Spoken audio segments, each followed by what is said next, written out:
तुमर चार्टा जाकर सबू जाकर क्वेश्चन गोटे एथिरे अछि हला तो सेइथिपाई कि हो गप एबे पढ़ेदेबा नहले एतिके सरेइला परे जाई तुम किछि गोटे एग्जाम हो कि कोन हेइ परिबो एटी टेस्ट हुए ना यूनिट टेस्ट हबो तेणु एबे हम कोविड देश पढ़ेले भी आदरे कुछ क्वेश्चन नहीं बेसी किछि क्वेश्चन नहीं और इसके बाद कुछ भी स्टोरी एक ही दिन में नहीं खत्म होगा। अच्छा बुक है सबके पास बुक तुम्हारे पास है नहीं ना? अच्छा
बुढ़ी क्या पढ़िबो ना कौन करिबो बुढ़ी क्या स्टोरी अच्छी और सूरदास जहाँ पढ़िबो कुह मु सेटा पढ़ेबी कबीर दास सूरदास ए जो दोहा पढ़िले गोटे प्लस पॉइंट कौन जहाँ पाखे बही नहीं एटा छोट छोट जिनस मन रही बाकी जदि तुम अलग निबंध पढ़ेबानी एबे कहीं ना कहा पाखे बही नहीं निबंध रे जो धाड़ी गुड़ाक टिके बुझेबा लगे तुमको टाइम खाली शुणिले मन रहिबो नाही बही पढ़िले धाड़ी धाड़ी किना देखिले किंबा किछि गोटे मीनिंग गुड़ा लिखिले जाइके मन रहिबो तेणु मिली जाऊ बही बही निबंध स्टार्ट करिबा निबंध आउ ग्रामर ग्रामर अवश्य मने किछि पढ़ा है ग्रामर पढ़ा है तो हाँ से करवा प्रथमे चार्टा पढ़े देवा कबीर दास सूरदास मीरा बिहारीलाल ताकि आम पाखे चार्टा क्वेश्चन तैयारी करने किछिटा टॉपिक मिल तापर स्टोरी पढ़ेवा गोटे दीटा तापर बही से समस्त पाखे अवेलेबल थी निबंध आ ग्रामर स्टार्ट करवा है ठीक बही जदि थी तुम मैंने पीडीएफ डाउनलोड करदेव फोन रे है हेले भी से पढ़ी पार किसी असुविधा ठीक कबीर पहले मुझे बताओ कबीर दास का जन्म कौन सी परिवार में हुआ था हिंदू परिवार में हुआ था और कबीर दास का पालन पोषण किसने किया नीरू नाम की एक मुसलमान जुलाहे के घर पर हुआ था कबीर दास के गुरु कौन थे रामानंद रामानंद थे कबीर दास के गुरु कबीर दास कौन सी वर्ग में पैदा हुए थे निम्न वर्ग में पैदा हुए थे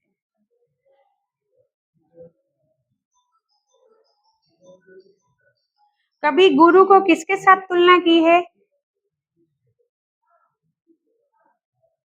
गुरु गोविंद तो एक है दूसरा सब आकर आबा मेटे हरि भेजे तब पावे दिवा गुरु को गोविंद के साथ तुलना की थी उन्होंने क्या मिट जाने पर भगवान का दर्शन हो जाता है भगवान का दर्शन मिल जाता है अहंकार मिट जाने से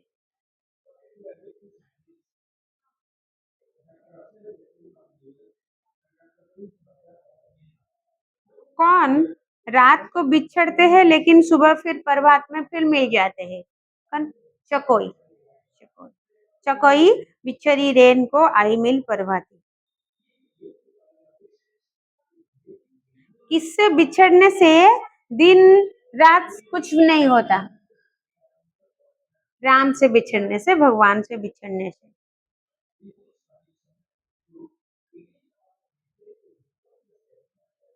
कस्तूरी कहाँ पर है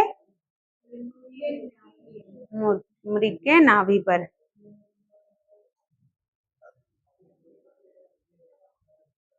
जो कब कल करना चाहिए इसको कब करने के लिए कभी बोलते हैं। और आज का काम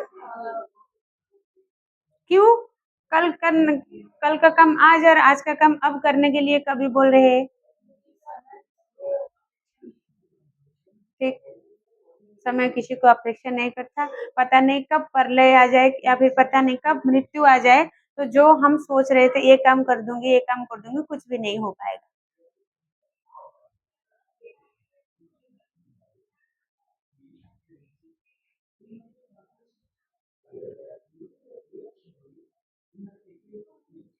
कौन सा जन्म दुर्लभ है मनुष्य का।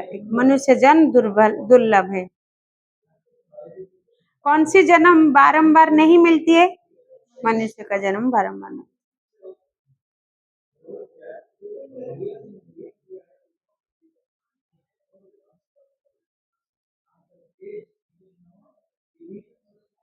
जब मैं था तब हरि नहीं। यहाँ पर मैं शब्द का अर्थ क्या है। अहंकार। Very good.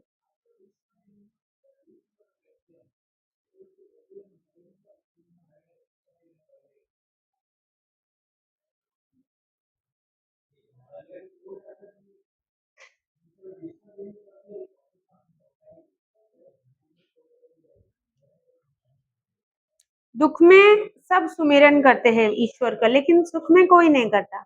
अगर जो सुख में भी सुमिरन करेगा तो क्या होगा। उसको दुख, उसके जीवन में दुख कभी नहीं आएगा। तो दुख काहे को होए। दुख मध्य तक आदि सुखरे जी सुमिरन करिवो दुख ताको केबे आसीबो नाही। ठीक। ये था तुम्हारा। सॉरी। अब देखो सूरदास। महाकवि सूरदास का जन्म दिल्ली के निकट ब्रज की और स्थिति सिही नामक गांव में सारस्वत ब्राह्मण परिवार में हुआ था। गोटे नैष्ठिक सारस्वत ब्राह्मण परिवार रे सूरदासंकर जन्म होता। कहाँ पर। सूरदास का जन्म दिल्ली के निकट ब्रज की और स्थित सिही नामक गांव। गांव का नाम है सिही। वो कहाँ पे है। दिल्ली के निकट ब्रज एक स्थान है। दिल्ली के निकटवर्ती ब्रज नाम का एक स्थान है। वहां पर सिही नामक एक गांव में एक ब्राह्मण परिवार में सारस्वत ब्राह्मण परिवार में सूरदास का जन्म हुआ था। कहा गया है कि वे जन्मांध थे। कुछ लोग बोलते थे कि वो जन्मांध थे, छोट बेलू ही जन्म ही अंध थे। यहाँ भी कहा है कि वे बाद में अंधे हो गए। आउ किछि किछि जगह रे किछि किछि लोक कहते कि ना परवर्ती समय रे परे से अंध होइतिले। आगुरु तांकर आखि थिला किंतु परे से अंध होई गले। आउ किछि किछि अथर कहंती बा किछि लोकंक मतरे से जन्मरु ही अंध थिले। जो भी हो, उनका साहित्य उनके गहरे जीवनानुभव का परिचय देता है। उनका तांकर जो साहित्य थिला तांकर जीवनर अनुभवर परिचय दे। तांकर जीवन रे घटिथिबा घटना एवं से जीवन रे संसार पाखे तांकर अनुभवटा कौन, तांकर अनुभूतिटा कौन, समस्त परिचय प्रदान करे तांकर लेखा गुड़िक। विद्याध्ययन के बाद वे विरागी होकर गौघाट में रहते थे। विरागी होकर मतलब संसार को त्याग करी संसारी न होगी सांसारिक न होगी भगवान का प्रति निजर अस्तित्व को मानिकी निजको भगवान का पाखरे समर्पण करिकी विद्यार अध्ययन शेष समय विद्या अध्ययन के बाद परवर्ती समय वैरागी होकर गौ घाट में वो रहते थे।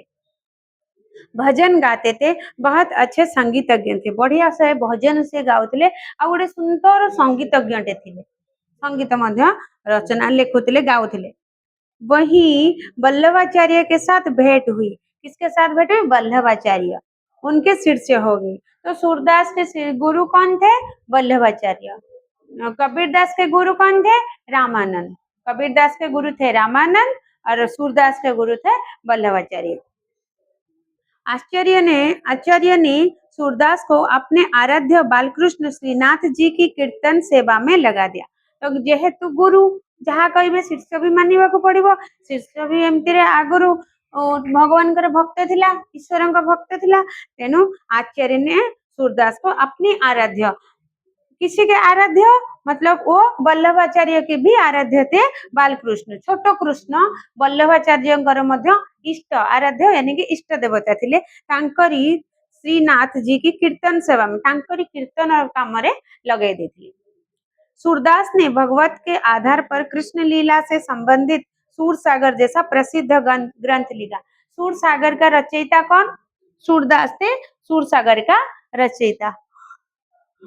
तो सूरदास ने भागवत के आधार पर सूर सागर जो लिखिले भागवत को आधार करके लिखा भागवतर किछिटा अंश मध्य सेतिरे थिला। भागवत पढ़ी भागवतर जो ज्ञान गुड़िक मिलुछि ताहार उपरे ताकू आधार करिकिना सूर सागर भली गोटे पवित्र ग्रंथ प्रसिद्ध ग्रंथ सूरदास लिखिथिले। उसमें क्या था? कृष्ण लीला का वर्णन था। भागवतर भी मध्य कृष्ण जन्म कृष्णगर लीला अच्छी। इसी प्रकार सूर सागर में भी कृष्ण लीला का कृष्ण के बाल लीला का वर्णन था। सूरदास कृष्ण भक्त थे। सूरदास किसके भक्त थे? कृष्ण भक्त थे। लेकिन तुलसीदास थे राम जी के भक्त। एक हिंदी में एक कहावत है सूर सूर तुलसी शशि। छोटा सा एक लाइन है। सूरदास अगर सूर्य के समान होते तो तुलसीदास चंद्रमा के समान, शशि यानी कि चंद्रमा के समान। दोनों इतने बड़े लेखक थे, इतने बड़े कवि थे उस समय में। वो प्राचीन काल में जो सूरदास जब लिखा करते थे, तुलसीदास लिखा करते थे, तब के समय में ये दोनों का साहित्य बहुत चर्चित हुआ करता था। और सूरदास लिखते थे ज्यादातर कृष्ण के भक्ति के बारे में और तुलसीदास ज्यादातर राम के भक्ति के बारे में लिखते थे। तो सूरदास कृष्ण भक्त थे। पहले वो विनय के पद लिखते और गाते थे जिसका विषय भक्त की दीनता और नम्रता है। विनय पद का अर्थ क्या है? जिसका विषय क्या है? विनय पद। पहले वो क्या लिखते थे? विनय पद लिखते थे। विनय पद क्या है? जिसमें जो भक्त होते हैं, भगवान के जो भक्त होते, वही भक्त की दीनता और नम्रता, उनकी जो दरिद्रता, उनकी जो दीनता और उनकी क्या नम्रता, नम्र भाव, वही वाला चीज प्रकाशित हुआ करता था। कहाँ पे? विनय के भाव में, विनय पद में। विनय जदि आम ओडिया रे कहबा, विनय कहले शब्दटा शुणिले लागुची कोन? नम्र विनम्र भाव। गोटे लोक ताकू विनय बोली कहबा नै। तो सेतेबेले भक्त मानकर दरिद्रता, दीनता आ गोटे साधारण मनोभाव, ता सहित तांकर जो नम्र भाव, चिंता चिंतन, ए सबू को नहीं कि से विनय पद लिखुଥିଲେ। विनय पद, पद माने कौन? लेखा जो धाड़ी गुड़क, विनय पद लिखुଥିଲେ जो धाड़ी धाड़ी करी पद पद करी लिखुଥିଲେ। भक्त मानकर विनम्रता, भक्त मानकर दीनता विषय जेहेतु लिखुଥିଲେ ता ना थिला विनय पद। वल्लभाचार्य के आदेश से वे भक्ति के पद लिखने और गाने लगे। तापर वल्लभाचार्य आदेश से गुरु वल्लभाचार्य उसको आदेश दिए कि अब तुम भक्ति के पद कुछ लिखो। इसलिए उन्होंने क्या कि भक्ति के पद लिखने और गाने लगे। तापर परवर्ती समय रे निज गुरुंकर आदेश अनुसार से भक्ति गीत गुड़िक लेखिबा एवं गाइबा आरंभ करते थे। सूरदास बात्सल्य रस के श्रेष्ठ कवि है। एटा गोटे शॉर्ट क्वेश्चन आसीबो। सूरदास कौन सी रस के श्रेष्ठ कवि? रस कितने प्रकार के होते हैं पता है? ओडिया ग्रामर पढ़िच? ओडिया ग्राम नहीं तमे ओडिया ग्रामर पढ़ी ना? नहीं तमर कौन थिला कि हिंदी थिला नहीं? कंपलसरी ओडिया 10th रे नथिला? ओहो तमे 10th रे भी ओडिया रखिना पढ़िना दी जण जाक? सीबीएसई तो गोटे पेपर थाए ना, रखी नथिले? तुम्हारा आईसीएसई बोर्ड था, तुम्हारा सीबीएसई, लेकिन तुम ओडिशा में नहीं थे। अच्छा इसलिए नहीं, ठीक है। तो रस 9 प्रकार के होते। हिंदी में भी रस 9 प्रकार के होते। ओडिया रे भी रस हैला 9 प्रकार रो। से 9 रस, 9 रस भितरु श्रेष्ठ रस अछि। एटा तो बासल रस। श्रेष्ठ रस थिला श्रृंगार रस, श्रृंगार रस, वीर रस, बात्सल्य रस, एमती एमती हे कि 9 प्रकार रो अछि। से रस गुड़िक को जगह रे व्यवहार हुए? जोठी गोटे माता और पुत्र संपर्क विषय कथबार्ता बा लेखा थाए, पिता पुत्र, पिता कन्यार, माता पुत्र, माता कन्या, ये गोटे संपर्क, एटा बात्सल्य रस रे लेखा। राधा कृष्णंकर प्रेम वर्णन जोठी होता है, से राधा कृष्णंकर हो बा कौन सी कैरेक्टर प्रेम वर्णन होता है, सेटा श्रृंगार रस। तो ये केते वीर रस, गोटे वीरत्वर भावना जोठी लेखा थाए ता वीर रस। विच्छेद रस केते गुडा, गोटे विच्छेद भावना भी अछि, गोटे माने शक्ति माने मु पाटिरे कथाटा जो कहुଛ डरिकी न डरपोक न ହେଇକି ପୁରା ଟାଣ ଭାବରେ କହିବା ସବୁ ପ୍ରକାର ଏମିତି 9 प्रकारର रस ଅଛି ଯାହା भी हो ଆମେ ଏଠି पढ़िबा किंतु सूरदास लिखिथिले बात्सल्य रस के श्रेष्ठ कवि उस समय में सूरदास एक ऐसा ऐसे कवि थे जो वात्सल्य रस में बहुत सारे दोहे बहुत सारे गीत लिखा करते थे वात्सल्य रस रे कहयाकू गले बाल्य लीला कृष्णଙ୍କର ତାଙ୍କର ମା ଆଉ ଛୁଆର जो संपर्क टाकू जो स्नेह संपर्क ताकू नेकी वर्णन कर सूरदास वात्सल्य रस के श्रेष्ठ कवि है कृष्ण की बाल लीलाएं का वर्णन किया उन्होंने क्या किए थे कृष्णଙ୍କର छोट पिलार लीला गुड़ी को बाल्य लीला गुड़ी को वर्णन करते बच्चे के सभी मनोभावों के चित्र उन पदों में मिलते हैं छोट पिलार जो मनोभाव जो चिंता जो भाव से सब गुड़ी को तांकर लेखारे देखा मिलता कृष्ण की लोकरंजनकारी लीलाओं के वर्णन में वे रम गए कृष्णଙ୍କର जो लोकरंजनकारी मनोरंजन लोक मानकर हृदय को मोहित कर नौथिला भली जो लीला गुड़ी कृष्ण लीला जो वर्णन हेतला इसको वही रस में वो डूब गए राधा कृष्ण का प्रेम वर्णन भी किया फिर बाद में उन्होंने राधा और कृष्ण जी के प्रेम का भी वर्णन किया उनके कुछ पद में वे कृष्ण के प्रति अनन्य भक्ति शरणागति और संपूर्ण भरोसा रखते थे कृष्ण के ऊपर उन्होंने बहुत ज्यादा भक्ति करते थे उनको अपने को कृष्ण के पर निछवार करते थे शरण करते थे खुद को भगवान के शरणागत बोलते थे और उनके ऊपर संपूर्ण भरोसा करते थे किसके ऊपर कृष्ण के ऊपर कौन सूरदास ने श्रृंगार के संयोग और वियोग पदों का वर्णन श्रृंगार का संयोग और वियोग श्रृंगार रसर संयोग और वियोग जैसे कि मिलन और विच्छेद इसका भी वो बढ़िया सा पदों का वर्णन किए हैं कहाँ पर जब राधा और कृष्ण के प्रेम की वर्णना उन्होंने किए थे तब गोपी उद्भव संवाद भ्रमर गीत इसको भ्रमर गीत बोलते हैं इसका थोड़ा सा पद है जो भ्रमर गीत जैसे गीतों के आकार में वो बोला जाता है सगुण भक्ति का संबल प्रतिपादन आदि में सूर की काव्य कला निखर उठी है सगुण भक्ति का सगुण सब कुछ गुण भरपूर है भगवान के पास ईश्वर के पास और कृष्ण के पास वही की भक्ति के और सबल प्रतिपादन आदि में सूर की काव्य कला निखर उठी थी बढ़िया सा भक्ति भाव में उन्होंने उनकी काव्य लिखे थे जो हर जनमानस के मन में एक अच्छा सा मनोभाव आया करता था लाया करते थे वो फिर ब्रज भाषा को उन्होंने काव्य भाषा के रूप में प्रतिष्ठित कर दिया पहले जो ब्रज भाषा था वही भाषा में कुछ भी काव्य साहित्य कोई नहीं लिखे थे लेकिन वो है सूरदास जिन्होंने पहले ब्रज भाषा को काव्य भाषा के रूप में प्रतिष्ठित कर दिए थे शॉर्ट क्वेश्चन ये भी आएगा कौन सी भाषा को सूरदास ने काव्य भाषा के रूप में प्रतिष्ठित कर दिए थे ब्रज भाषा को नहीं तो ब्रज भाषा को किन्होंने काव्य भाषा के रूप में प्रतिष्ठित किए थे सूरदास ने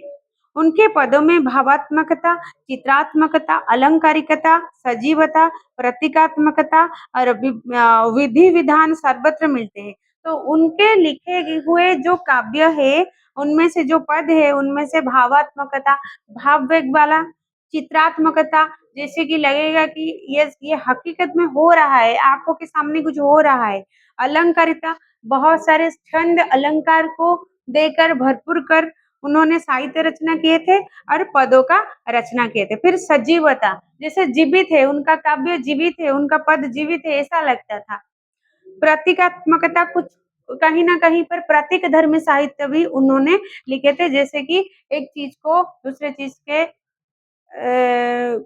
चीज के प्रतीक माना जाता था जैसे कि मुखमंडल को चंद्रमा के समान इस तरह बहुत सारे प्रतीक धर्मी साहित्य भी उन्होंने लिखे थे और विविध विधि विधान सर्वत्र बहुत सारे विधि विधान में उन्होंने उनका पद रचना किए थे सूरदास हिंदी के सर्वश्रेष्ठ कवि माने जाते हैं हिंदी के सर्वश्रेष्ठ कवि उस टाइम में सूरदास को माना जाता था उन्हें हिंदी काव्य का सूर्य कहा गया है यह उक्ति प्रसिद्ध है सूर सूर तुलसी शशि तो सूरदास को काव्य जगत के हिंदी काव्य जगत के सूर्य माना जाता था और तुलसीदास को चंद्रमा माना जाता था और शशि माना जाता था तो उनमें उन्होंने जो पद लिखे थे, एक था पहले तो उन्होंने विनय का पद लिखे थे और बाद में उनके गुरु के आदेश से, गुरु वल्लभाचार्य के आदेश से उन्होंने प्रेम लीला का वर्णन किया, भक्ति लीला का, भक्ति भाव का वर्णन किया।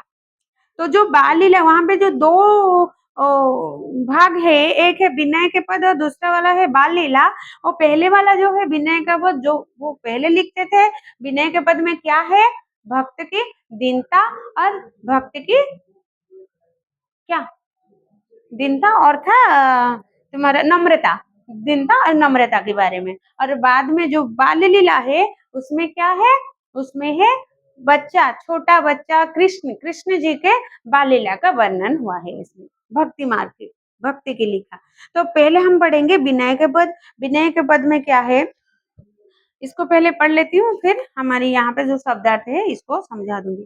तो अविगत गति कछु कहत न आवो, जो गूंगा मीठे फल को रस अंतर्गत ही भावो। ଯେତେବେଳେ ଆମେ ପ୍ରୋନାଉନ୍ସିଏସନ ଏଟା କରୁଛେ ପୁରା ହିନ୍ଦୀ ଭଳି ଲାଗୁନି, ପଢି ହବ ହିନ୍ଦୀ ଭଳି, ହିନ୍ଦୀ ଭାଷାରେ ଲେଖା ହେଇଛି, କିନ୍ତୁ ପ୍ରୋନାଉନ୍ସିଏସନ କଲେ ଯୋଉ ଭାଷାଟା ସେଇଟା ଅଛି ତମର କଣ ଭାଷା ସେ ଲେଖିଥିଲେ, ବ୍ରଜ ଭାଷା। ସେତେବେଳେ ବ୍ରଜ ଭାଷା, ଅବଧି ଭାଷା, ସେ ଭାଷାରେ ସାହିତ୍ୟ ରଚନା କରାଯାଉଥିଲା। ପରବର୍ତ୍ତୀ ସମୟରେ ସେଟା ହିନ୍ଦୀକୁ ଲେଖିଲା ଭଳି, ଆମର ବୁଝିଲା ଭଳି ହେଲା। तो अविगत गति कछु कहत न आवो, जो गूगा मीठे फल को रस अंतर्गत ही भावो। परम स्वाद सबही सुनिरंतर अमित तोष उपजावे। मन बानी को अगम अगोचर सो जाने जो पावे। रूप रेख गुण जाति जुगति बीनु निरालंब कित घावे। सब विधि अगम विचार ही तातो सुर सगुन पद गावे। ये पहले वाला जो लाइन था विनय पद का, पहले वाला पद था, जिसका अर्थ क्या है, अभिगत गति।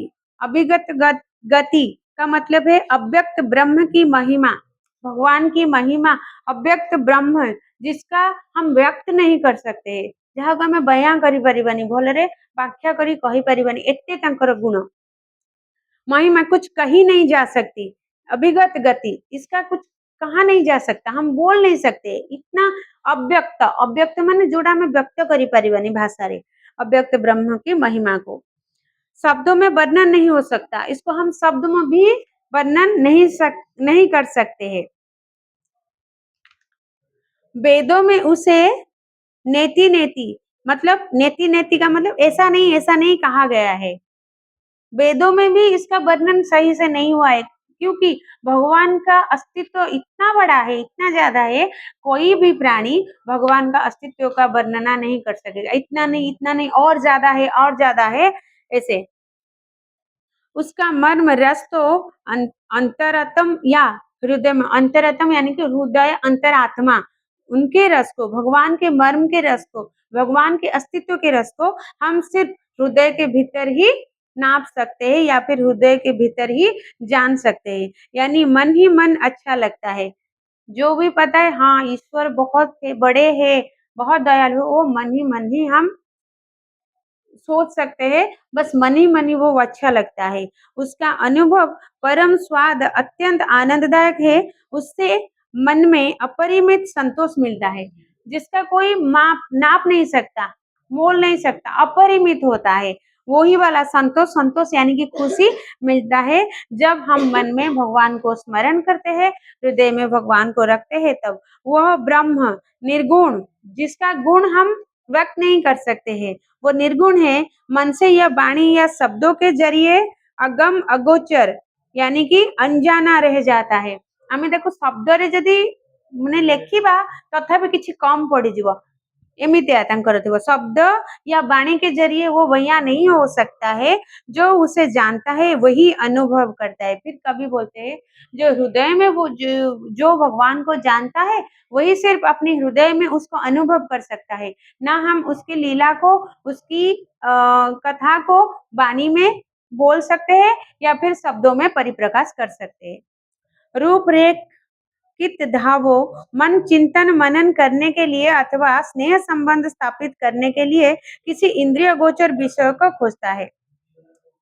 रूपरेख कित धावो, मन चिंतन मनन करने के लिए, मनरे चिंतन मनन भाविबा आउ कौन स्मरण करवा, भगवान को ना घोषिबा, ये सब के लिए करने के लिए अथवा स्नेह संबंध स्थापित करने के लिए, स्नेह भल पाइबा श्रद्धा स्थापन करने को लिए किसी इंद्रिय गोचर विषय को खोजता है।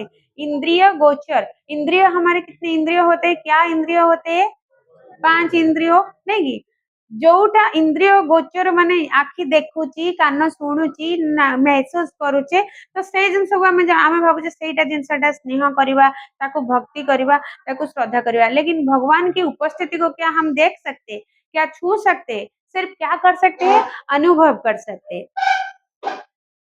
क्योंकि अव्यक्त ब्रह्म का कोई रूप, आकार, गुण, पहचान या युक्ति नहीं है। अव्यक्त ब्रह्म का जो ब्रह्म व्यक्त करि परिबानी, आमे जो कथा को हमें बयां करि परिबानी, से माने तांकर ना रूप अच्छी, ना आकार, ना गुण, ना पहचान, कुछ नहीं है। मन को कोई अवलंबन नहीं मिलता, वो भटकता रहता है।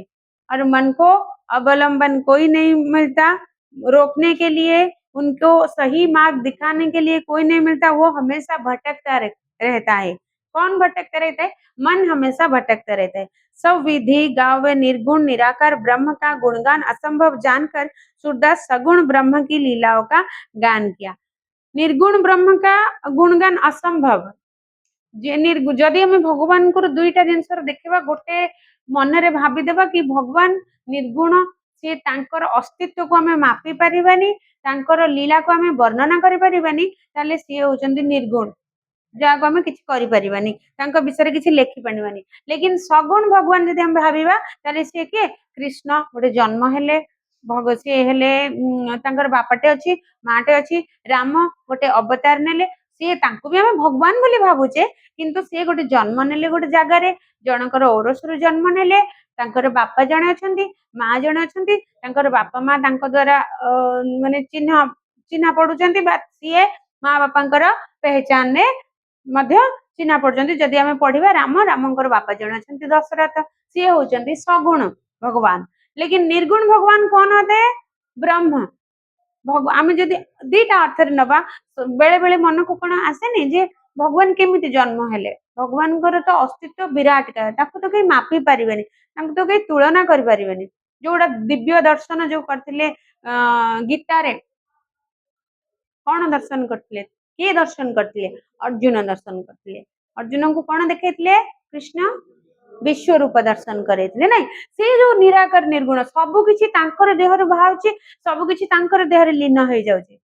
नहीं, तांको विषय आमे कोन लेखिबा, सी होजंती निर्गुण, जहा गुण को आमे मानि परिबानी, मापी परिबानी, लेखि परिबानी, बयां करि परिबानी। लेकिन इसीलिए सूरदास ने निर्गुण भगवान को, ब्रह्म गुण को असंभव जानकर, तांकर गुण गानन करिबा, वर्णन करिबा असंभव बोली भाबी कि से सगुण ब्रह्म को उपासना कले। नहीं, सगुण ब्रह्मकर विषय रे लेखिबा आरंभ करथिले, जोटा कि कृष्ण गोपपुर रे लीला करथिले, छोट होइथिले, खाउथिले, पिउथिले, बुलुथिले, नाचुथिले, ए जो तांकर लीला खेला को से वर्णना करथिले, लीला का गान वो करते थे। फिर 2 में क्या है, मेरो मन अनंत कहाँ सुख पावे, जैसे उड़ी जहाज को पंछी फिरी जहाज पर आवे, कमल नैन की छाड़ी महात्म और देव को ध्यावे, परंगम को छाड़ी छाड़ी पियासो दुर्मति कुप्पु खनावे, जिन्हें मधुकर अंबुज रस चाखवो, क्यों करिल फल खावे, सूरदास प्रभु कामधेनु तजी छेरी कौन दुहावे। गोटे बढ़िया जिनस कहते से अंबुज रस, अंबुज यानी कि आंब, आंब रस जे पीची ताको करेला कलरा रस देले केमति लागिवो, तब पिता लागिवो, भल लागिवो कि, टेस्ट लागिवो कि। तो इसीलिए वो बोलते हैं, जैसे उड़ी आवे जहाज समुद्र में चला जा रहा है, समुद्र रे जहाजटे जाउची, गोटे मझिरा समुद्र रे से जहाजटा अछि, पक्षी माने ऊपर उडुचंती, जहाज ऊपर पक्षी बसुची उड़ी के आसिकी, तापरे जेतेबेले से जहाज रु उड़ी जाउची, कुआडे जाउची, चतुर्पार्श्व रे पानी, समुद्र मझिरे, पुणी आसिक वापस जहाज रे बसी पड़ुची। कहबार उद्देश्य, उस जहाज में रहने वाला पक्षी उड़कर बहुत दूर आकाश में जाने पर भी आखिर में उसी जहाज पर जैसे लौटना पड़ता है इनको। मझी समुद्र रे गोटे जहाज अछि, पक्षीटे सेठी अछि, यदि पक्षीटे सेठी वास करूची, सी जेतेबेले भी से जहाज को छाड़ के पूरा समुद्र सारा जिते उच्चा आकाश को उड़ी पारिबो उडुची परवर्ती समय देखुची चारिआडे तो सेई पानी सेई आकाश ना आउ किछि गछ बुर्छ ताको देखिया को मिलुनी से पुणी वापस आसुची तार घोसला बनाउची सेई बा सेई जो समुद्र जहाज भितरे रहुची। इसी प्रकार कवि कहता है कि मेरे मन का एकमात्र आश्रय भगवान है। मन जुआड़े जाऊ सांसारिक संसार करिछि सांसारिक अछि हाँ ठीक अछि घर करुछि मते घर दरकार मते पाठ पढ़िया दरकार मते चाकरी दरकार सब करुछि तापरे भी शेषरे मनटा पुणी बुली बाली जाएंगे सही भगवान के पाखरे ही रहुछि। इसीलिए कवि बोलते हैं सांसारिक कार्यों में जितना मगन रहो अंत में भगवान की शरण में जाना पड़ता है। संसार भितर आमे जेते मग्न रहिले मध्य निज पुओ निज झियो निज बापा निज माँ मोर धन मोर संपत्ति मो गाड़ी मो घर जहाँ सब मोर मोर कही जहाँ भी ता देहरे निजको निमग्न करदेले भी परवर्ती समय अंत समय अंतिम पर्याय में हम लोगों को क्या करना पड़ता है इंसान को भगवान की शरण में जाना ही पड़ता है। ये बात कबीरदास ने सूरदास ने अपनी पदों में बोले हैं। फिर कमल नयन कौन कमल नयन यानी कि कमल नयन रामचंद्र हुंतु व कृष्ण हुंतु कमल के भांति उनके नयन है इसीलिए हम बोलते हैं कमल नयन। कृष्ण का अन्य नाम है कमल नयन।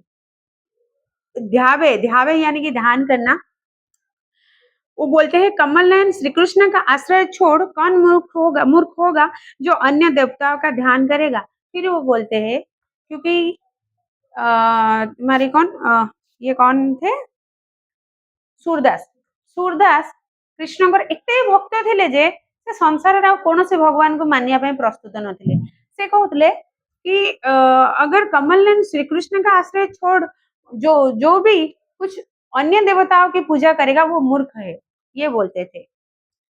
लेकिन हमारे यहाँ तो हिंदू में कितने देवताएं हैं 33 कोटि देवता है। कोई शिव जी की आराधना करते तो कोई देवी की आराधना करते तो कोई ब्रह्मा को तो कोई नहीं पूछते शायद तो कहीं विष्णु का कोई राम को हर एक मनुष्य के अंदर में कोई ना कोई अधिष्ठाता या फिर अधिष्ठात्री देवी या देवता रहते हैं चाहे वो कृष्ण हो चाहे ये राम हो चाहे वो शिव जी हो या फिर देवी कोई भी देवी देवता हो या गणेश जी हो या कार्तिक जी बहुत सारे देवता हो है तो कोई भी रह सकता है। तो सब भगवान तो एक ही है ना सारे जो भी भगवान जितने सारे भगवान है सारे भगवान ही जदि आम विश्वरूप कथा सत बोली भाविबा जेहेतु सेटा आम पुराण रे अछि ताको काटिया पई लॉजिक नहीं तो विश्वरूप रे समस्त देवता को देखैथिले कृष्ण ना कि प्रत्येक अग्नि वरुण पवन समस्त को से देखैथिले तांकर जो विश्वरूप रे तेणु प्रत्येक देवता तांकरी देह रे ही लीन तांकर देह रे ही सृष्टि तेणु हुए तो सही दृष्टि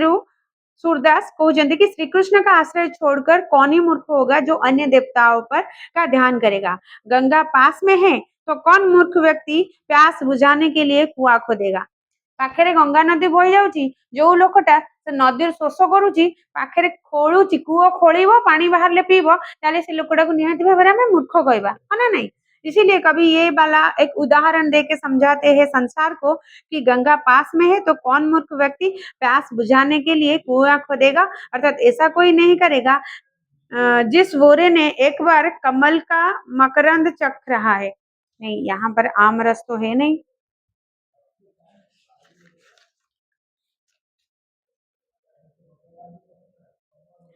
हाँ जिन्हीं मधुकर यानी कि तुमर भुअर नले मधुमक्खी ताको हमें मधुकर बोली कहबा जे मधु को तार सुंडरे फुलठू टाणी निए ताको हमें मधुकर कहबा से भुअर भी फुलरू मधु टाणे मधुमक्खी बा महुमाछी भी निए तेणु बहुत बहुत जगह मधुकर को भुअर सहित माने तार अर्थ भुअर रे निया बहुत साहित्यिक माने मधुमक्खी को मधुमक्खी सहित भी नहीं मधुकर कहले मधुमक्खी तो मधुमक्खी अम्बुज रक्स अम्बुज यानी कि इति अम्बुज रो अर्थ है पद्म कमल यानी कि पद्म फूल बहुत गुड़े ना अच्छी पंकज कमल अम्बुज और बहुत सारे नाम भी है।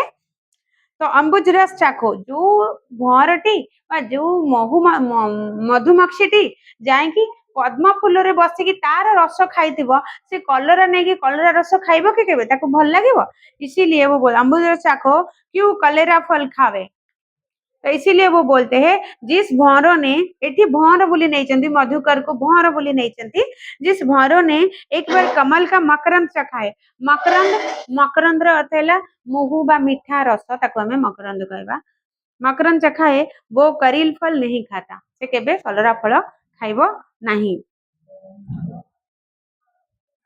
सूरदास प्रभु कामधेनु तजी छेरी कन दुहावे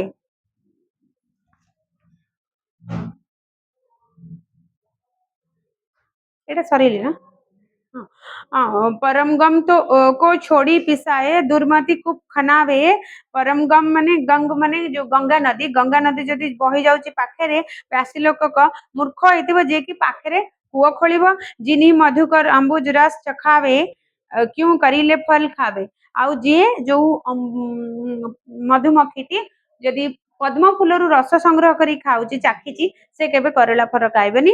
सूरदास प्रभु कामधेनु तजी छेरी कन दुहावे तो सूरदास मध्य कहते जदि आम भगवान ईश्वर को प्रार्थना न करवा आगुरी बुझे देती यदि कृष्ण को बा कमल नयन को आम आराधना न करुचे आमर आउ भक्तिर किसी अर्थ ना भक्ति भक्ति माने कृष्णकर भक्ति।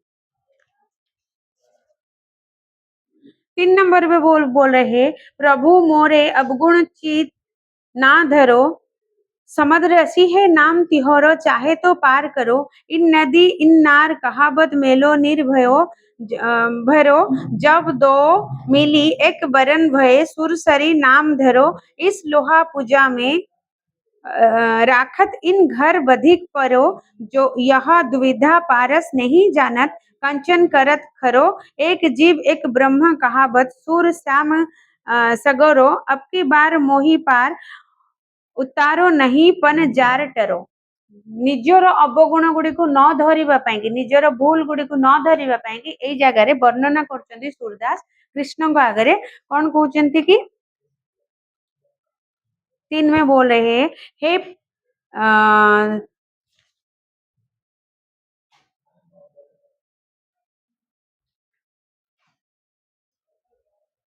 हाँ हे प्रेमी मेरे अवगुण की मन में ना रखिए क्योंकि आप तो समदर्शी है समदर्शी समस्त को जो माने समान भाव में देखती ईश्वर होचंदी समदर्शी कहीं से गोटे आखिरी गोटे चोरर जी माने हृदय चोर जी जगह गोटे भक्त से जगह हाँ हुए तो सी जी भूल कर दंड दे पारि था किंतु तथापि आगे समस्त होचंदी भक्त समस्त को से समान देखती धनी को उच्चारे रखिकी गरीब को नीचारे रखा जाति प्रथा देखा ए सब भगवान के पाखे नहीं इसीलिए कवि बोलते आप तो समदर्शी हो समस्त समान भाव देखुच तेरे मेरे अवगुण को मन में ना रखियो मोर जो अवगुण गुड़िक मोर जो भूल चूल गुड़िक मनरे रखनी समझे से गुणी ऊपर अगुणी दोषी यथा निर्दोष को समान दृष्टि से देखते हैं आप तो दोषी को जैसे देखते हो निर्दोष को वैसे देखते हो उसे नदी और नाली का स्वच्छ और गंगा पानी गंगा में पड़कर गंगा जल हो जाता है जैसे नदी आउ नाल नाल पानी किमिदिया पूरा कदर्य नदी पानी तो नदी पानी भी स्वच्छ किंतु नदी पानी जिते गंगा नदी रे मिसी जाउची से नदी पानी गंगा पानी हो जाउची किंतु से नाल पानी मध्य जेतेबेले बही बही जाइए गंगा जल रे मिसी जाउची गंगा नदी रे मिसी जाउची से नाल पानी ताको आमे कहूचे कि गंगा पानी भी हे जाउची तेणु ए कहबार उद्देश्य भगवान समदर्शी से भल को भी निज हृदय को नियंती खराब को भी नियंती भल को तो भल है कि थाए खराब भी भगवान के पास आसिकी भल हो जाए जैसे गंगा नदी के पास मिलने से नाल का पानी भी गंगा हो जाता है नदी का पानी जैसे गंगा हो जाता है नाल का पानी जैसे गंगा हो जाता है स्वच्छ हो जाता है इसी प्रकार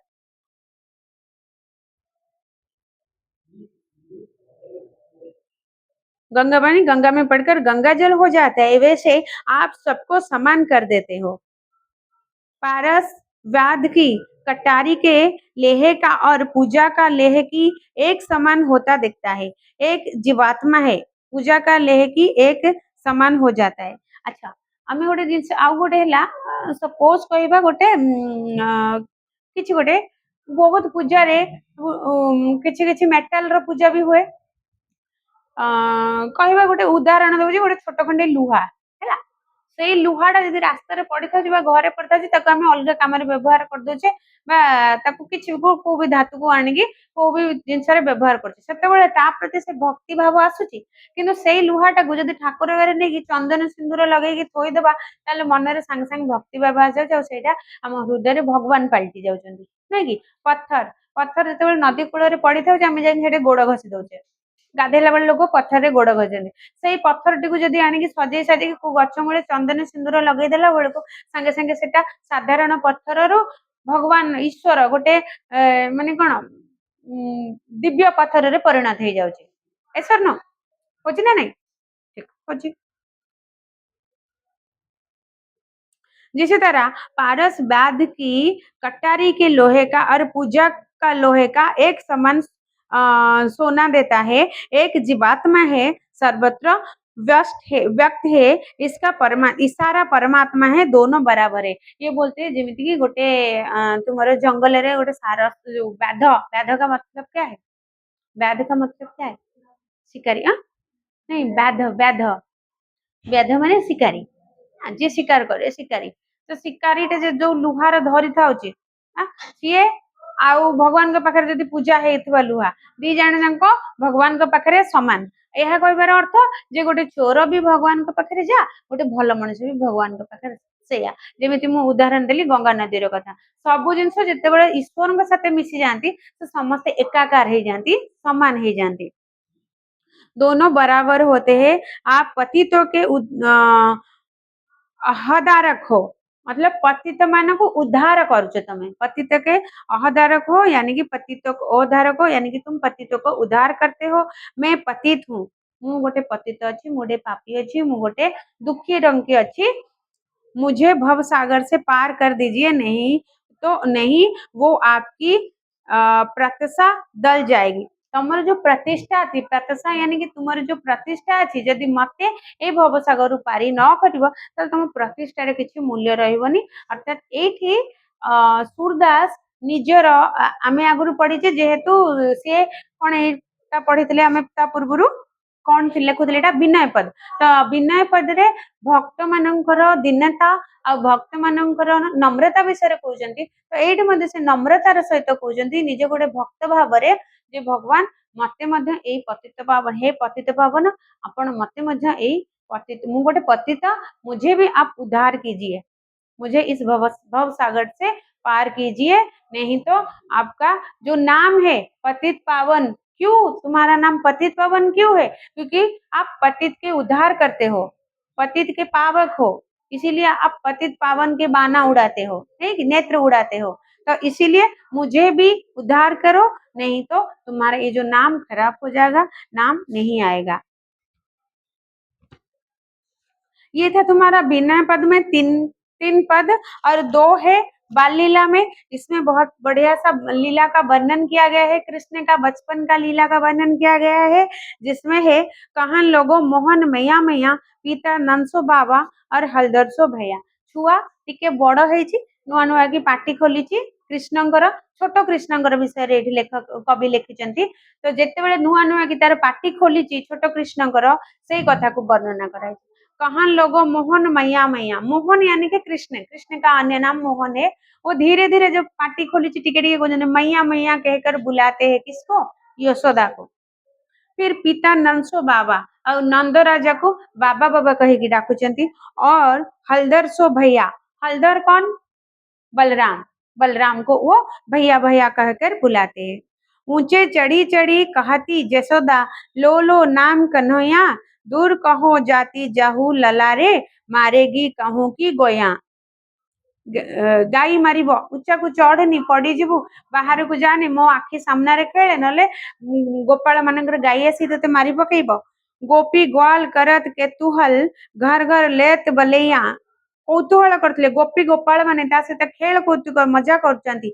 मनी खंबन प्रतिबिंब बोलुकत नचन कुंबर निज पैया, नंद जसोदा जी के उड़ते इति छवि अनंत ना जया, सूरदास प्रभु तुम्हारे दरस को रचनानी रचना रचनानी की बली जया। फिर वो बोलते हैं 4 नंबर में, कृष्ण बड़े हो रहे हैं, धीरे धीरे बड़े हो रहे हैं। मोहन अब धीरे धीरे माँ माँ कहते हैं, मैया मैया कहते हैं, और नंद जी को, जसोदा को मैया मैया कहकर बुलाते हैं, और नंद जी को वो बाबा बाबा कहकर बुलाते हैं। और बलराम जो हलदर है, बलराम है, इसको उन्होंने भैया कहकर बुलाते हैं। जब भी वे बाहर कभी निकल जाते हैं तो माँ के मन में शंका उत्पन्न हो जाती है। जसोदा ऊंचे स्थान पर चढ़कर उनसे कहती, बेटा रे दूर कहीं मत जाना। जेबे भी छुआ टिके आखिर दूरକୁ पळଉଛି ମାର ମନ ଡରି ଯାଉଛି, ତ ଦେଖା ଯେତିକି ଦୂର ଯାଏ ତାକୁ ଦେଖା ଯାଉନି, କୋଉ ଗୋଟେ ଉଚ୍ଚା ସ୍ଥାନକୁ ଚଢି ଯାଇକି ଡାକି ପକଉଛି ଛୁଆକୁ, ବାବା ବାହାରକୁ जाना, दूर कहीं मत जाना। किसी की गया मार दे, कि गया है गाय, का गाय मारिबो तो दूर को जाना। गोपी ग्वाल कृष्ण के खेल देखकर खुश होते हैं। गोपी ग्वाल है गोपी और गोपाल, माने कृष्ण की खेल, जो नटखट खेल को, उसके लीला को देखकर वो कौतूहल होते हैं, यानी कि खुश होते हैं। घर घर में लोग कृष्ण की बलैया लेते हैं। बलैया का मतलब जेमिति छोट छुआ को एमती बेसी सुंदरिया हेतिवे, नटखट थे, ताको एमती करी मुंडरे मार देंती, इसको बोलते हैं बलैया। यहाँ पे भी है, दोनों हथेलियों की मुट्ठी बनाकर बच्चे की सिर से छुलाकर अपने सिर छूना, या क्रिया अपने को बच्चे पर निछवार करना, इसको बोलते हैं बच्चे इसको बोलते हैं क्या, घर घर में लोग कृष्ण की बलैया लेते हैं। जी अभी देखुला छुआटा एमती डौल डालिया छुआ गड़ाई ताके एमती करके मुंडरे जोटा लगे देवा, इसको बोलते हैं। तो कृष्ण मणि के खंभों पर प्रतिबिंब देखते हैं और नाचते फिरते हैं। घरे जो जेहेतु राजप्रसाद घरे सब खंभ गुड़िक अच्छी एवं तादर विभिन्न प्रकार मणि माणिक सब पोता है, खना खनन नहीं खिचा है, लगा है, तो से जो प्रतिबिंब से जो मिरर भले देखा जावा, से जो चकचक करथबा धात गुड़िक प्रतिबिंब देखा जाउची, छाई पड़ी तार चेहरा देखिकी कृष्ण मणि के खंभ को, मणिर खंभरे तार प्रतिबिंब देखिकी नाचुथिले, देखी खुशी हो जाउचंती, नाचुचंती, अपने पैरों से नाचते कूदते हैं। पैया यानी कि पैरों निज पादरे छोट छोट आस्ते आस्ते क्यूट क्यूट रे चालुचंती, नाची कूदी पकाउचंती। श्री कृष्ण का यह सुंदर रूप नंद यशोदा के मन में सर्वदा बैठा रहता है। ये भले जो सुंदर नटखट रूपटा सदा सर्वदा नंद यशोदा के मन में बैठा रहता है, अन्यत्र नहीं जाता। तो हमेशा नंद यशोदा के मन में कृष्ण की वो नटखट ही बैठा रहता है, कभी भी नंद और यशोदा के मन कहीं पर भी नहीं जाता, अन्यत्र नहीं जाता। सूरदास कहते हैं, हे प्रभु मैं तुम्हारी चरण कमलों के दर्शन का अभिलाषी हूँ। सूरदास बोलते हैं उनके गीत में कि मैं तुम्हारी जो चरण कमलों की पाद दर्शन के लिए व्याकुल हूँ। सूरदास प्रभु तुम्हारे दरस को चरणानी की बलि जैया, अर्थात मैं तुम्हारी पाद पंकज को दर्शन करने के लिए अभिलाषी हूँ, व्याकुल हूँ, इच्छुक हूँ। मैं अपने को उन पर निछवार करता हूँ, अपनों को मैं तुम्हारी चरण पर समर्पित करता हूँ। ये बात बोल रहे हैं सूरदास ने अपनी बाल लीला की पहले वाला वर्णन में। फिर दूसरे वाला वर्णन छोटा है, इसमें है क्या, सिखवती चलन जसोदा मैया अरब राई कर पानी गहाबत, डगमगाई धरनी घरे पैया, कबहुक सुंदर वदन बिलोकती, उर आनंद भरी ले बलैया, कबहुक बल को टोरी बुलावती, इही आंगन खोलो दाओ भैया, कबहुक कुल देवता मनवाती। चीर जीवो मेरो बाल कन्हैया, सूरदास प्रभु सब सुखदायक अति प्रताप बल नंद रैया। छोट छुआ घरे जिते खेलुवे कुलुवे माँ माने निजर कुल देवता को बारंबार नमस्कार करुवे। ये जशोदा कुल देवता कुलदेवता मनासुचंती, सुमारणा करचंती कि उनके बच्चे की चिरंजीव हमेशा उनका मतलब आयुष बढ़ा रहे, नहीं इनका आयु बढ़ा रहे, ये बात अपने कुल देवता को वो हमेशा बोलते थे। और क्या, डगमगा कर, जैसे बच्चा चलता है, नया नया चलता है, तो माता यशोदा कान्ह को चलना सिखाते, कृष्ण को माँ यशोदा हाथ धरी की धीरे धीरे चलना सिखाउचंती। कृष्ण भूमि पर पाव रखकर चलने लगते हैं तो लड़खड़ा जाते हैं, और कभी कभी छोटा बच्चा धीरे धीरे जब पहले बार चलना सीखता है तो थोड़ा इधर उधर हो जाता है, लड़खड़ा जाता है। तब यशोदा घबरा कर उनका हाथ पकड़ लेती है। माटा डरी जाऊँची छुआ मोर पड़ीଯିବ तो दौड़िकी जाइकी डरिकी तार हाथ धरी पकଉଛି। यशोदा कभी तो कृष्ण सुंदर मुख को निहारती है, देखती है, कभी आनंद से भरकर उनकी बलैया लेती है। बलैया इसी प्रकार ऐसे करते, कभी कभी उनके सुंदर मुख को देखते ही रह जाते हैं। कौन? माँ यशोदा ने। फिर कभी बलदेव आंगन में दोनों भाई मिलकर बलदेव को कभी पुकार कर कहते हैं कि बलदेव दोनों भाई आंगन में खेलो, बाहर मत जाओ, बस आंखों के सामने ही खेलो। कभी कुल देवता से शुभ विनती करती है कि मेरे नन्हे कन्हे की चिरायु करना, और कभी कभी अपनी कुल देवता से वो हाथ जोड़कर विनती करती है, प्रार्थना करती है कि मेरे नन्हों को, मेरे कन्हैया को चिरायु करना, चिरंजीव करना और दीर्घायु करना। ये बात देखकर सूरदास फिर बोलते हैं, सूरदास कहते हैं कि प्रभु प्रभु तो सबके सुखदाता है, नंद राजा के प्रतापशाली बेटे हैं। और कौन है कृष्ण? ये तो सगुण कृष्ण है ना, इसीलिए वो नंद राजा की बेटे है, सबका सुखदायक है। अगर निर्गुण होता तो कौन होते? जिसका कोई रूप नहीं है, कोई आकार नहीं होता, किसी का बेटा नहीं होता, ये निर्गुण होते हैं। सगुण होते हैं, जो हम वर्णन कर पाते वही सगुण देवता होते हैं। ठीक, कुछ कुछ समझ में आ गया या सब कुछ समझ में आ गया? आएगा? तुम गुजराती हो? उड़िया हो? वहां पे रहती थी? अच्छा, पता है उड़िया? समझ में आता है? लिखना नहीं आता हो? लिख लेते हो? नहीं ना, समझ में आता है, लेकिन बोलने से समझ जाते हो ना थोड़ा बहुत। और घर में सब कौन सी भाषा में बातचीत करते हैं?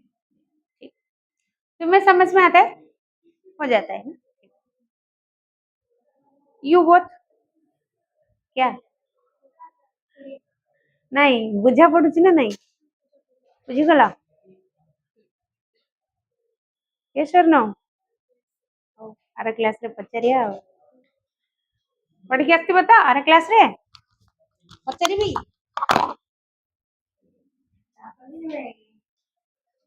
मीराबाई, मीराबाई विषय किए कहदियो ना, माने तांकर लेखा गुड़ाक पढ़िଛ बोली। कौन बोले थे मीराबाई के बारे में? नहीं, ये नहीं। कैसे मिला तुम्हारा? जब पांच जन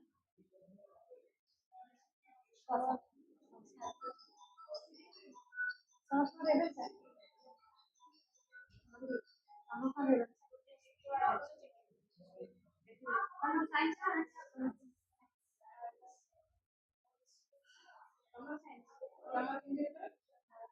ଆଉ ଯୋଉ ଦି ଜଣ ସାଇନ୍ସ, ତିନି ଜଣ ହିନ୍ଦୀ ତ ସବୁ ରଖିପାରିବେ ନା ସମସ୍ତେ, ଅପସନାଲ ସରି କମ୍ପଲସରି ହିନ୍ଦୀରେ ସମସ୍ତେ ରଖିପାରିବେ। କାହା ବହି ତମର ମିଳୁଛି?